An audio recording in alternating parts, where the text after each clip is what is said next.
Okay, here we go.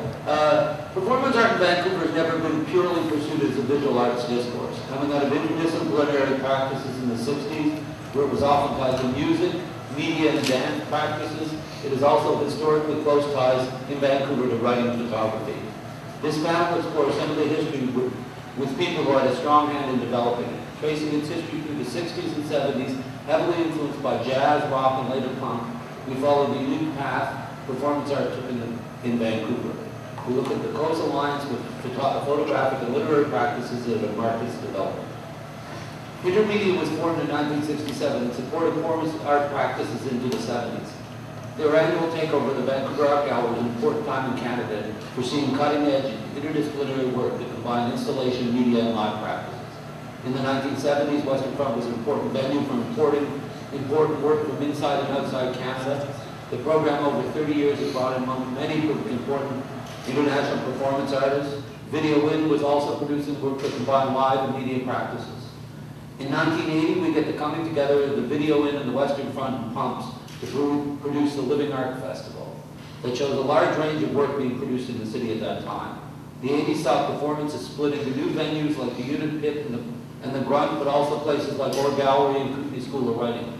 Performance had developed many separate histories in Vancouver. In the early 90s, identity issues took a front seat with production of artists of color and Aboriginal artists and the transgender.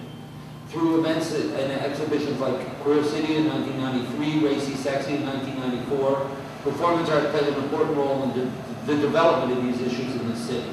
By decades end, other practices took over. Performance art resurged nationally and festivals sprang up. In 1999, Bryce Kenyon and I started the live Biennale of Performance Art with the first festival right at the end of the century. 10 artist centers, galleries, and arts organizations participated in the first festival. Subsequent biennials in 2001, 2003, and 2005 established performance through a high-profile festival with considerable press attention. But performance has also lurked at the edges of practices of the Vancouver School as well. Practices such as Jeff Wall, Ian Wallace, Rodney Graham, and Stan Douglas often employed elements of performance in the production. The former three were all musicians in New Jersey, a 1980s art rock band. Since 1999 and the advent of live, performance art has taken a higher profile within the city. In addition, its former territory has been encroached by interdisciplinary practices by other media. In many ways, within its success is the possibility of disappearance. The performed action takes on wider and more diverse meanings as it breaks out beyond the artist audience paradigm. YouTube, Step of the Second Life, give it a life that can and does eclipse the live performance. I've always described performance art as a history without a technique, but even that history is widely contested. Bryce Kenyon joked after Live at the End of the Century that nobody seemed to be able to tell him what performance art was, but everyone had an opinion on what it wasn't.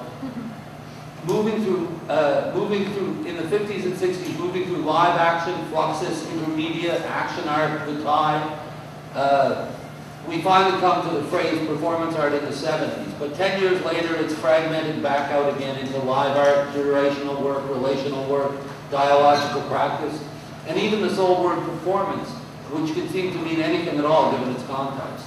Later panels in the series would deal with the latter terms, but it's up to this panel to determine where and how these practices developed here and what they have left as a legacy to the city's art practice.